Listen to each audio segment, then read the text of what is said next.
Hey, what's going on guys? Nick here with HN Entertainment's review for Captain Marvel. This is obviously going to be a spoiler-free review, so if you guys haven't seen the film, have no fear, I won't delve into major spoilers that will affect your experience watching the film for the first time. So overall, my initial thoughts on it and kind of going in was that the trailers and the promotional materials never really excited me in a way that other superhero films did. I just didn't really get wowed or, intrigued, I guess you could say, in having to watch the film after seeing the trailers. But walking out of the theater, I actually was a little bit more impressed than I was thinking I would be after it. The story essentially revolves around Carol Danvers, who doesn't know her true identity or anything like that. She's been with the Star Force for 6 years. When we meet her, she's been sort of just training as a Kree warrior, and that's all she knows. She sees glimpses of her past and what happened to her, the accident that gave her her powers, but she doesn't know the context behind it or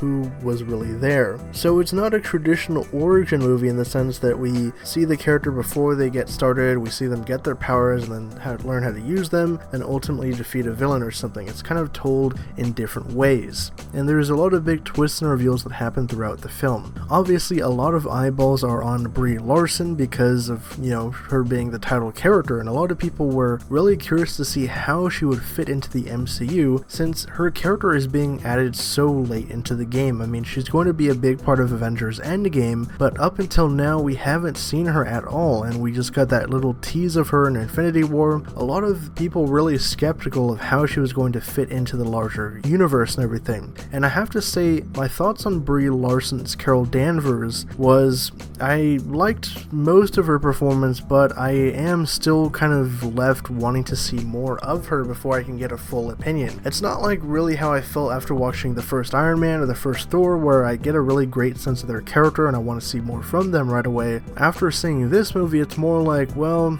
maybe I'll make my opinion with the next appearance or the next couple appearances, but right now I'm not really sold on her 100%. As for the other cast of characters, we have Agent Coulson, we have Nick Fury, both of which have been de-aged, obviously, taking place during the 1990s. We also have Jude Law, who is the leader of the Star Force, and characters like Ben Mendelsohn, who's playing the Skrull General Talos. And the highlights for me were Jude Law and Ben Mendelsohn. I think that they really sold their characters. They had some great moments and great character arcs, and I really enjoyed both of them. They were definitely the standouts for me. I actually didn't really like Nick Fury's characterization in this version just because he was kind of goofy and, a very green agent, which obviously is what they have to go for because he's not the Nick Fury that we know. It just was hard for me seeing him like that because it was such almost an out of character kind of Nick Fury for me, but that's just a minor nitpick, I guess you could say, because like I said, it does fit into the overall narrative of him being younger. Obviously, like I mentioned, there is a big Kree-Skrull conflict going on in the background in which Carol is a big part of because her being on Star Force, she's sent out on missions and they have to kind of take down covert operations with the Skrulls Empire. And I really did like that aspect of the film. There's a really cool action scene that actually opens up the film in which you see the team that she's part of get to utilize all of their abilities. And I did like that. It was one of the highlight action sequences of the film for me. And there's also some really cool cosmic stuff that happens later on, which I won't spoil. Again, was cool to see because it's once again expanding the MCU, getting into more cosmic races out there. As far as nitpicks, I have to say that there are some big questions that are still unanswered by the end of the film that I thought were very key to understanding where Carol has been or what she's been up to or why she does certain things, and they never were really explained or addressed in a way that is satisfying, I felt. I also think that we didn't get to spend enough time on Hala with Carol as she sort of navigates the Kree society. I think there wasn't enough spent with the Supreme Intelligence and her learning more and just experiencing more of the Kree Empire. And like I mentioned earlier, I wasn't the biggest fan of this version of Nick Fury. But the villains were actually pretty solid.